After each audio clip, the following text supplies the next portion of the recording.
Let me tell you something about money that most people will never understand until it's too late. Money is not just about numbers in your bank account. It's not just about what you can buy or what you can afford. Money is about freedom. Money is about options. Money is about power.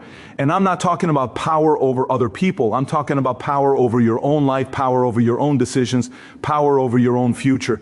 And if you don't understand the rules of money, if you don't master these principles, you're going to be at the mercy of people who do understand them. You're going to be working for someone else's dream instead of building your own. You're going to be living paycheck to paycheck, wondering why you can get ahead when the answer is right in front of you. So today I want to share with you the 20 rules of money that changed my life and that can change yours if you actually apply them. Not if you just listen to them and nod your head and say that's nice, but if you actually take action on them. Because here's the thing about principles and rules. They don't work unless you work them. You can have all the knowledge in the world, but knowledge without execution is just entertainment.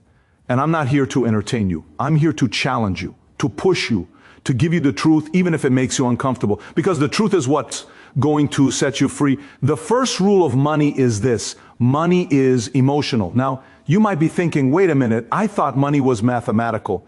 I thought it was all about the numbers, about logic, about spreadsheets and calculators.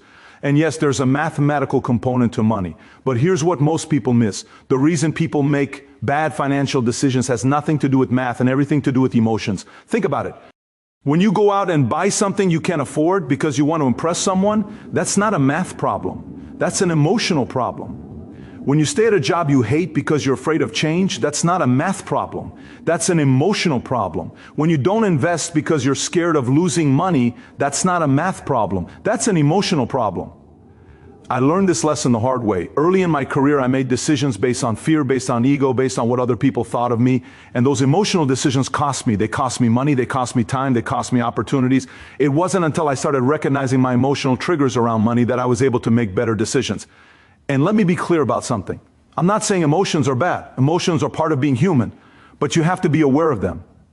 You have to recognize when fear is making you too conservative, or when greed is making you too aggressive, or when ego is making you spend money to impress people who don't even care about you. The most successful people I know, the people who have built real wealth, they've mastered their emotions around money. They don't make decisions when they're angry. They don't make decisions when they're desperate.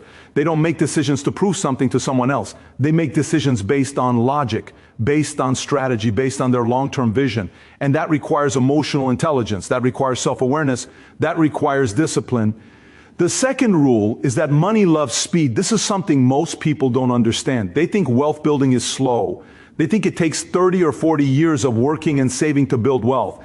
And for most people, that's true, but it doesn't have to be that way. When you move fast, when you make decisions quickly, when you execute rapidly, money responds.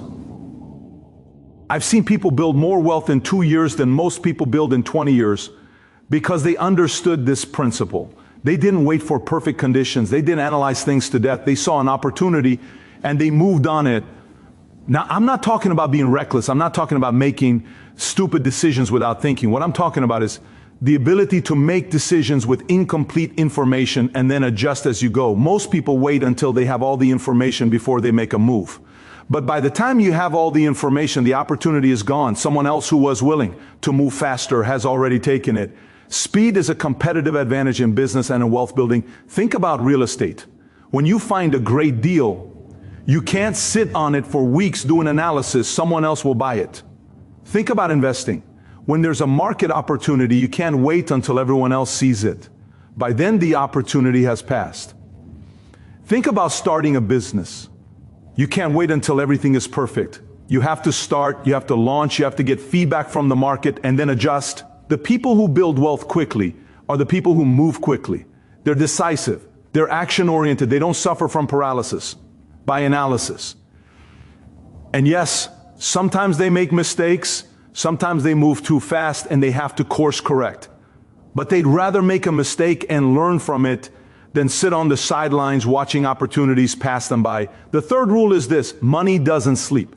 While you're sleeping, money is moving around the world. Markets are opening and closing. Deals are being made. Opportunities are being created. And if you're only working 8 hours a day, if you're only thinking about money during business hours, you're missing out on oksh. Now, I'm not saying you shouldn't sleep. I'm not saying you should work yourself to death. What I'm saying is that you need to create systems and structures that allow your money to work while you sleep. This is the difference between trading time for money and building assets that generate income. When you trade time for money, you're limited by the number of hours in a day. You can only make so much because you can only work so many hours. But when you build assets, when you create systems, when you invest in things that generate passive income, your money is working 24 hours a day, 7 days a week. It's working while you sleep. It's working while you're on vacation. It's working while you're spending time with your family. This is how wealthy people think. They're not thinking about how many hours they can work. They're thinking about how they can create leverage, how they can create systems, how they can build assets that compound over time. A rental property generates income every month, whether you're working or not. A business with good systems generates revenue, whether you're there or not. An investment portfolio grows over time, whether you're checking it every day or not. The fourth rule is that money is a magnifier. Money doesn't change who you are, it magnifies who you already are. If you're generous when you have a little, you'll be generous when you have a lot. If you're greedy when you have a little, you'll be greedy when you have a lot. If you're responsible when you have a little, you'll be responsible when you have a lot. If you're reckless when you have a little, you'll be reckless when you have a lot. I've seen this play out so many times. I've seen people come into money through inheritance, through lottery winnings, through business success, and within a few years they're broke. Why? Because money magnified their existing problems. If they had poor spending habits before, they just spent more money on bigger things. If they had addiction issues before, they just had more resources to feed their addiction. If they surrounded themselves with the wrong people before, they just attracted more of the wrong people who wanted to take advantage of them. On the flip side, I've seen people who were already disciplined, already focused, already generous, come into money and multiply it 10 times, 20 times, 100 times. Because money magnified their good habits. It magnified their discipline. It magnified their ability to create value. So before you focus on making more money, focus on becoming the kind of person who can handle money. Work on your character. Work on your habits. Work on your mindset. Because if you get money before you're ready for it, you're going to lose it. But if you become the kind of person who's ready for money, it will come and it will stay. The fifth rule is this: income doesn't equal wealth. This is one of the biggest misconceptions about money. People think that if they just make more money, they'll be wealthy. But that's not how it works. I know people making $500,000 a year who are living paycheck to paycheck. I know people making $1 million a year who have no savings, no investments, no net worth. How is that possible? Because they spend everything they make. Wealth is not about how much you make. Wealth is about how much you keep and what you do with what you keep. You can make $50,000 a year and become wealthy if you save and invest a portion of that income consistently over time. You can make $5 million a year and be broke if you spend $6 million a year. It's not about the income. It's about the gap between what you earn and what you spend and what you do with that gap. This is why you see professional athletes who made hundreds of millions of dollars during their careers end up bankrupt. It's not because they didn't make enough money. It's because they spent more than they made. They bought houses they couldn't afford. They bought cars they didn't need. They supported an entourage of people who added no value to their lives. They didn't understand that. Income doesn't equal wealth.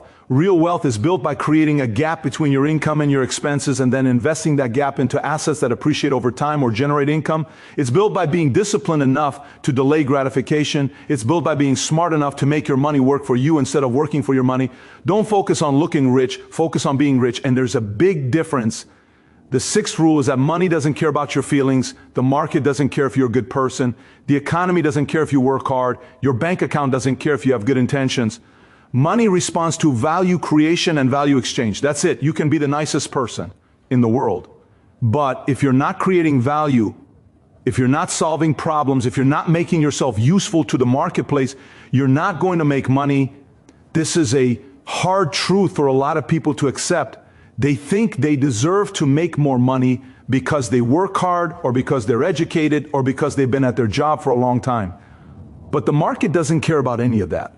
The market cares about results. The market cares about solutions. The market cares about value. If you want to make more money, you need to create more value. You need to solve bigger problems. You need to serve more people or serve people at a higher level.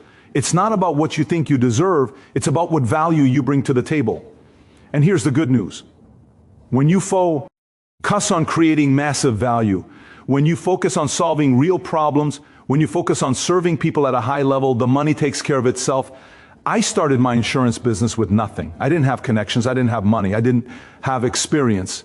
But I had something more valuable than all of that. I had a willingness to create value. I was willing to work harder than anyone else. I was willing to learn faster than anyone else. I was willing to serve my clients at a level that nobody else was willing to serve them. And that created value. And that value translated into money. The seventh rule is this: money is attracted to clarity. If you're confused about what you want, if you're unclear about your goals, if you don't have a specific plan, money is going to avoid you. But when you get crystal clear about what you want, when you have a specific target, when you have a detailed plan, money starts flowing toward you. This isn't some woo-woo law of attraction stuff. This is practical reality. When you're clear about what you want, you make better decisions. You say no to things that don't align with your goals. You say yes to opportunities that move you closer to your target. You focus your energy and attention on the things that matter most. And that focus creates results. That focus creates momentum. That focus attracts opportunities and resources and people who can help you. But most people are not clear. They have vague goals like I want to be rich, or I want to be successful, or I want to be financially free. But what does that actually mean? How much money do you need to be rich? What does success look like for you specifically? What does financial freedom mean in your life? Until you get specific, until you get clear, you're just wandering around hoping things work out. I remember when I decided I wanted to build $100 million company.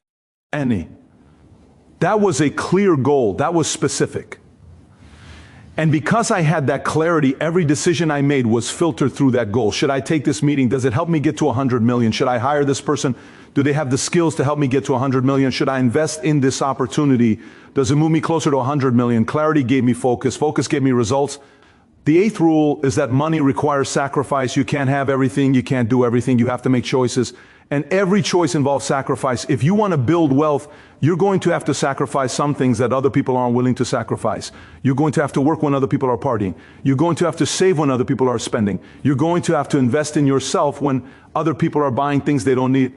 This is the part that most people don't want to hear. They want to believe that they can have it all without giving up anything. But that's not reality. Success requires trade-offs. Wealth requires discipline. Financial freedom requires delayed gratification. You have to be willing to live like most people won't, so that later you can live like most people can't. I sacrificed a lot in my 20s and 30s. I worked 12, 14, 16-hour days while my friends were going out and having fun.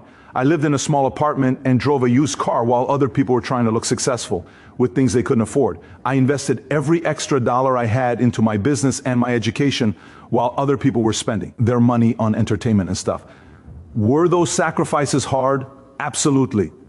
Did I miss out on some things? Yes. But those sacrifices positioned me to have opportunities and options that most people will never have.